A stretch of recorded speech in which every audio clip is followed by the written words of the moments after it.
Okay, thank you, Andrew, and for that preliminary discussion before we start our day. We are now beginning our 76th week of the Indigenous Global Unity Summit event that we've been having every Thursday morning, morning here in Toronto, evening in some other countries, such as in Africa, where we have a number of our guests coming from. And so today I will begin again, as always, with the land acknowledgement to remember and to acknowledge those who came before us on this land. So we begin today by acknowledging that we walk upon the traditional territories of Indigenous peoples, and we recognize their history, spirituality, culture, and stewardship of the land. We're grateful to all Indigenous groups for their commitment to protect the land and its resources, and we're committed to reconciliation, partnership, and enhanced understanding. We acknowledge the land we are meeting on here in the Greater Toronto Area is the traditional territory of many nations, including the Mississaugas of the Credit, the Wendat, the Chippewa, the Haudenosaunee, and the Anishinaabe peoples, and is now home to many diverse peoples. We'd also like to acknowledge the land we're on here is at the meeting place of two treaties, the lands of the Mississaugas of the Credit and those of the First Nations of the Williams Treaty. We thank them and other Indigenous peoples for sharing this land with us. We also acknowledge and recognize all of the world's Indigenous peoples as stewards of Mother Earth. So as we move forward as well, I do like to, at the beginning, say the events that are coming up just before we start our guest presentation. So today, again, is Thursday, November 17th, 2022. It is week 76 of our IGU Summit series. Today's not a special day in the UN calendar. However, yesterday was the International Day for Tolerance, Wednesday, November 16th, 2022, which is an annual observance day declared by UNESCO in 1995. To generate public awareness of the dangers of intolerance. It's observed every November 16th, with the UN General Assembly adopting a resolution proclaiming it, where they noted that tolerance is respect, acceptance, and appreciation of the rich diversity of the world's cultures, are forms of expression and ways of being human.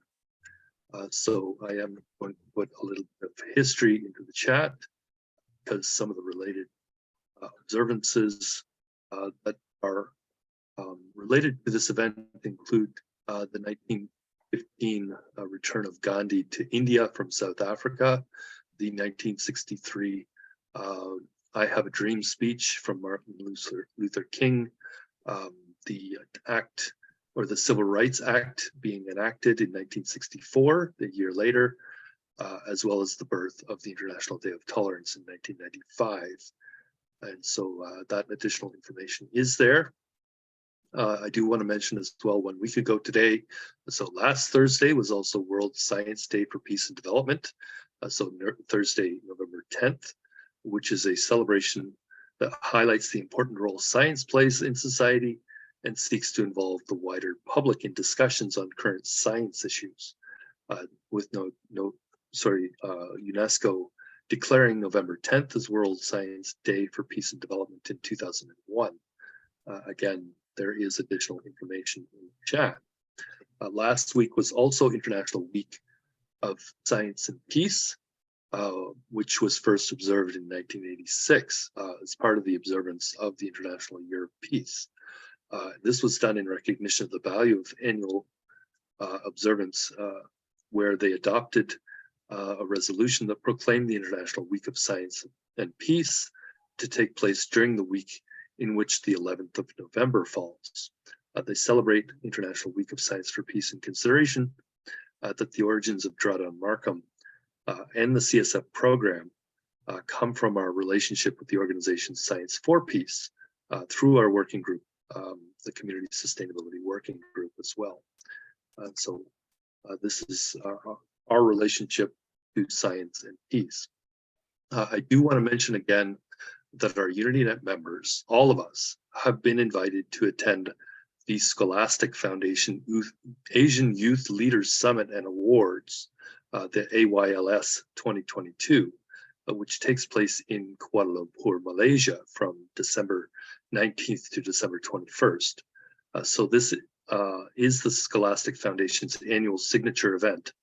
The Asian Youth Leaders Summit and Awards brings together youth from all around the world who want to create and implement an action plan on various SDGs and domains in their own regions. The Scholastic Foundation sees youth as agents of change and development. I do want to mention the Scholastic Foundation, which is based in Kathmandu, Nepal, is a nonprofit organization with the ambition to intellectually develop society, all of us. It was founded in 2016 by a team of like-minded youths determined for youth mobilization on social welfare activities. They are aiming to reform the academic field. Their team has been involved in many academic activities all over Nepal. They strive forward with a vision to establish and facilitate exceptional educational spaces all over their country and also around the world. They believe in focusing on the credibility of the knowledge that's imparted in schools and to provide an excellent quality of personal development to students in a sustainable way. That is their primary aim. The application's close date for this event was extended to November 14th, 2022, so a couple of days ago, but it is unlikely to be extended again. But I am now also having a discussion with their leadership team about potentially having them also do a complimentary virtual event, possibly done in a metaverse space, such as the ones we've been talking to, at a much lower cost, so that youth from around the world can also attend this event virtually from their own communities, wherever they are, without having to travel to Asia, specifically in this case, Kuala Lumpur, Malaysia, or in future to Kathmandu or any other locations in Nepal. So I'm also having a discussion with them about potentially establishing a partnership between their organization and UnityNet International, so that this and all future events that they host could be sponsored by various corporations and other members of the UN Global Compact, specifically starting with the various UNGC India members, along with UNGC Canada and USA and their European members, as well as those with headquarters in countries like Bermuda and South Africa as well.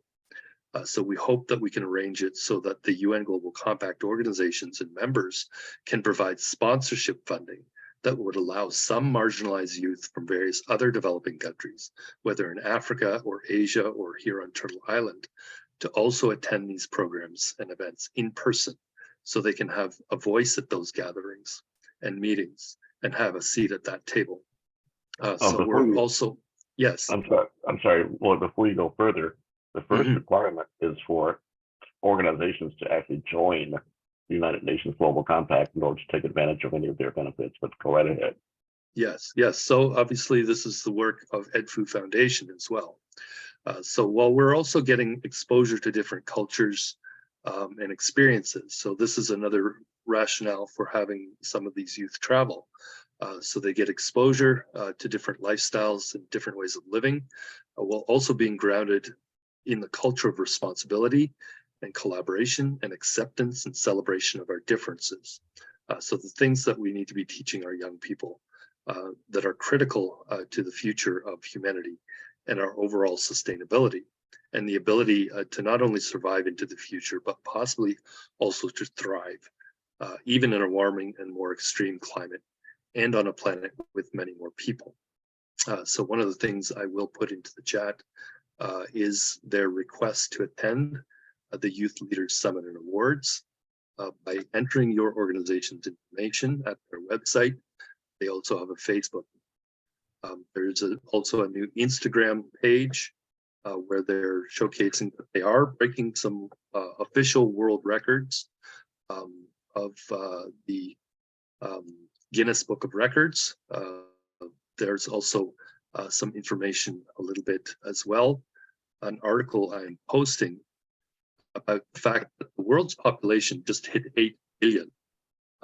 So that was actually also announced yesterday on many news channels around the world. But specifically looking at this article, there's a question in there How can 8 billion humans and counting live within planetary boundaries? And what types of changes do we have to make? There's an answer by a gentleman by the name of Dr. Huish. He's at Dalhousie University. He said, there is plenty of food, technology, resources, and money to sustain the global population onwards to 9 billion people. But the patterns that we have put in place of using fossil fuels for 80% of our energy production need to change drastically. We also have to realize that global crises, many of them, be it from climate conflict or pandemics, will have quick global impacts across those 8 billion people. How societies find resilience to these crises will be the big question. Wealthier nations will continue to maneuver these challenges easier than poorer nations, and it may well be that nations will continue to see this era as one of competition for the ability to maneuver, rather than as an era of cooperation, to say that we're all in these challenges together. Again, this was a quote by Dr. Robert Wish with the Department of International Development Studies at Dalhousie University in Halifax, Nova Scotia, which I am putting some additional information for his contact. His teaching interests are aligned with our own around global health, activism, and resistance, along with experiential learning. His teaching interests includes topics on global health, poverty and human rights, neoliberal globalization, methods of activism. And all his courses that he currently teaches includes an activist component that affords students a chance to passionately engage with issues of inequity and social justice. Dr. Huish is the host of a podcast called GDP, which is the podcast on all of the issues related to international development. And again, I'm putting that into the chat. So he is getting support from the Nova Scotia COVID-19 Health Research Coalition and is currently working on the consequences and outcomes of cultural stigma from COVID-19 ordinances. His research explores global health inequity and the role of social justice through South-South cooperation in improving provision of healthcare in resource-poor settings. His focus is now on how the Cuban medical internationalization plays a role in building healthcare capacity in under-resourced settings, specifically in Pacific Island countries, where he says that many countries in the Pacific face catastrophic consequences from climate change. And his current research focuses on how donor nations are responding to this crisis and how new forms of alter globalization are emerging through South-South cooperation. He's also pursuing research on human rights, security issues involving North Korea. In particular, this work exposes how North Korea continues to violate human rights, how it pursues military aggression despite global isolation and international sanctions. And extending from his work, he's also looking at how sanctions impact the health of targeted populations, with the research including sport for development, with special attention again on Cuba and how this facilitates comprehensive development. So he's done various interviews with different media outlets in the mainstream here in Canada. So I'm putting a link again to an interview he did with Anna Maria Tremonti of CBC's The Current, as well as an article in the Globe and Mail, which he did as part of the Our Time to Lead series. As well, he's published a number of books in different publications. One titled Where No Doctor Has Gone Before, Cuba's Place in the Global Health Landscape. Another one, Globe-Trotting or Global Citizenship, Perils and Potential for International Experiential Learning, published by University of Toronto Press. And there are a number of other ones as well that I will be putting this information into the chat. And again, I publish all of this information as well. I do want to ask all the UnityNet country chapter leaders and any other relevant organizations with an interest in attending that Kuala Lumpur event to continue to apply to represent your country at this Global Youth Leaders Summit, even if they can't afford to make it there. That event will take place in Kuala Lumpur, Malaysia, at the Kuala Lumpur Convention Center from December 19 to 21. So in a little bit over a month from now. Again, you can see in the chat some links to some YouTube videos about that event, as well as information about the Kuala Lumpur Convention Center. I do want to say an additional reminder. Last month on Sunday, October 16th, it was World Food Day. That was almost exactly 1 month ago. So on that day, we completed our very first UnityNet Youth Peace Week. This period is nearly 2 weeks, but during this time, we want to have this happen every year, from Global Cooperation Day, October 4th, until World Food Day, October 16th. We also intend these to become the days when we host our UnityNet Global Climate Smart Youth Forum, hybrid in-person and virtual events, with Youth Peace Week also including World Teachers Day on October 5th, Migratory Bird Day on the second Saturday of every October, World Mental Health Day on October 10th, the International Day of the Girl Child on October 11th, International Day for Disaster Risk Reduction on October 13th, and the International Day of Rural Women on October 15th. Again, we'll be putting this information into the chat for everybody to have that information available to them to find out more about these various events. But one other important event that we did this year during Youth Peace Week was on Thursday, October 13th. This was the International Day for Disaster Risk Reduction, where I did that presentation about the Science for Peace COSWAG Climate Smart Food Program. So the CSF program, as we call it, from Science for Peace, lies at the heart of the UnityNet Regenerative Climate Smart Networks and the various enterprise ecosystems that we're building within UnityNet and the Global Partnership for Regenerative Development. But it's by no means the only regenerative solution we are promoting as we move forward toward creating a globalized, productive, compassionate, collaborative, regenerative economy that leaves no one behind.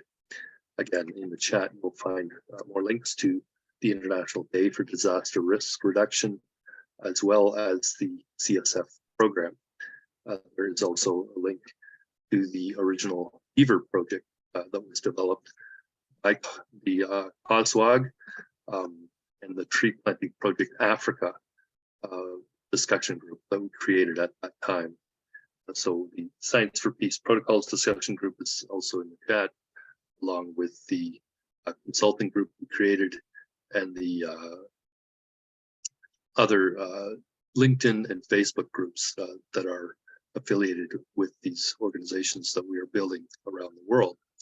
So other events coming up include the 15th Conference of the Parties on Biological Diversity, COP15, that takes place in Montreal from December 7th. I noted before a few times already, I started a discussion with our UnityNet Biodiversity team leader, Leslie Adams from the Sierra Club of Canada, who's also the Sierra Club lead on integration of the SDGs into all of the Sierra Club activities for the Sierra Club Ontario. For anyone interested in attending this event, even if just virtually, please contact me. I will put you in contact with Leslie, who will obviously be attending this event in person in Montreal. You can also join the Unity Biodiversity Network, where the link is also being placed into the chat. So this important event will hopefully ground us in protection and enhancement of biodiversity globally. Again, the related Unity Biodiversity Network and the links are in the chat, along with links to the Sierra Club of Ontario and the Ontario Biodiversity Council, which contains a number of organizations across the province. There is also a link to the Convention on Biological Diversity and what's called the Aichi Biodiversity Targets, which are related to the Nagoya Protocol on access and benefit sharing, especially for Indigenous communities. So it also addresses genetic resources or life, where Indigenous and local communities have the established right to grant access to them. Contracting parties are to take measures to ensure these communities' prior informed consent, and as well fair and equitable benefit sharing, keeping in mind community laws and procedures, as well as customary use and exchange. I believe it is very important for us to understand these protocols that exist through the Global Environment Facility as well. There is access to funding for delivery of these programs on protection of nature and enhancement of our communities and watersheds as well. So we should be learning about all of these programs that are intended to be delivered through the GEF, which addresses international environmental issues that directly affect our communities. So again, the GEF is one of the largest portfolios of least developed country adaptation projects in the international finance community. The LDCF has financed over 310 projects and 53 enabling activities with approximately $1.7 billion US in grants, directly benefiting over 50 million people. So as we move forward, we'll allow our guest speaker to come on and do his presentation as well. Let me share my screen with his presentation. Just give me 1 second here and I'll do that. So I will first need to make his presentation full screen.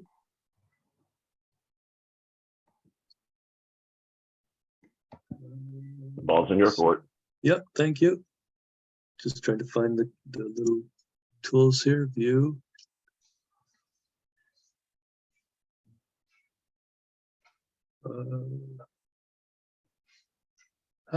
Sorry about that. Full screen mode, there we go. Oh. Very little bit of delay here, share screen.